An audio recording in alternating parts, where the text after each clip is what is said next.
சென்னையில் சிறிய நேரம் இடைவெளிக்கு பிறகு மீண்டும் கனமழை என்பது தொடங்கி இருக்கிறது. அந்த வகையில் சற்று நேரம் ஓய்ந்திருந்த கனமழை மீண்டும் பல்வேறு பகுதிகளில் தற்போது கனமழை வலுக்க தொடங்கியிருக்கிறது.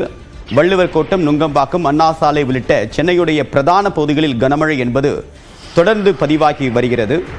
இன்று காலை வானிலை ஆய்வு மையம் கொடுத்திருந்த ரேடார் முப்பரிமாண அந்த புகைப்படத்தில் மேக கூட்டங்களுடைய திரட்சி என்பது மிகப்பெரிய அளவில் இருப்பதாகவும் அதன் அடிப்படையில் தொடர்ச்சியாக கனமழை நீடிக்கக்கூடிய வாய்ப்பு இருப்பதாகவும் வானிலை ஆய்வு மையம் விளக்கம் அளித்திருந்தது. அதன் அடிப்படையில் நேற்று மாலை 8 மணிக்கு தொடங்கிய மழை என்பது லேசாக பெய்ய தொடங்கி தொடர்ச்சியாக நள்ளிரவு வரைக்கும் இந்த கனமழை என்பது நீடித்தது.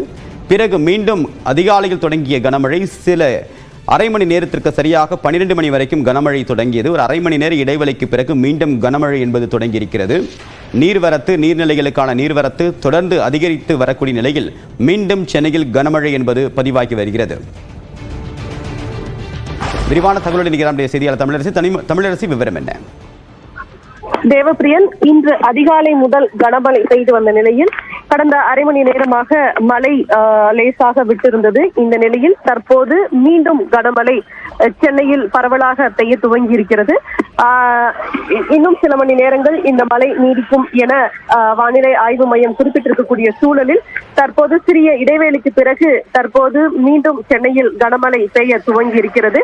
ஏற்கனவே சாலைகளில் தற்போது கனமழை காரணமாக மழைநீர் சூழ்ந்திருக்கக்கூடிய சூழல் என்பது ஏற்பட்டிருக்கிறது. இந்த நிலையில் தற்போது மீண்டும் கனமழை பெய்ய துவங்கி இருப்பதன் காரணமாக இருக்கக்கூடிய வீடுகளுக்குள் மழைநீர் செல்லக்கூடிய சூழல் என்பது ஏற்பட்டிருக்கிறது. அதே போல முக்கிய பேருந்து சாலைகள், உட்புற சாலைகள் உள்ளிட்ட சென்னையில் பல்வேறு இடங்களிலும் தற்போது மழைநீர் தேங்கக்கூடிய சூழல் என்பது ஏற்பட்டிருக்கிறது. தேவப்பிரியன், உங்களுடைய விரிவான தகவலுக்கு நன்றி தமிழரசி.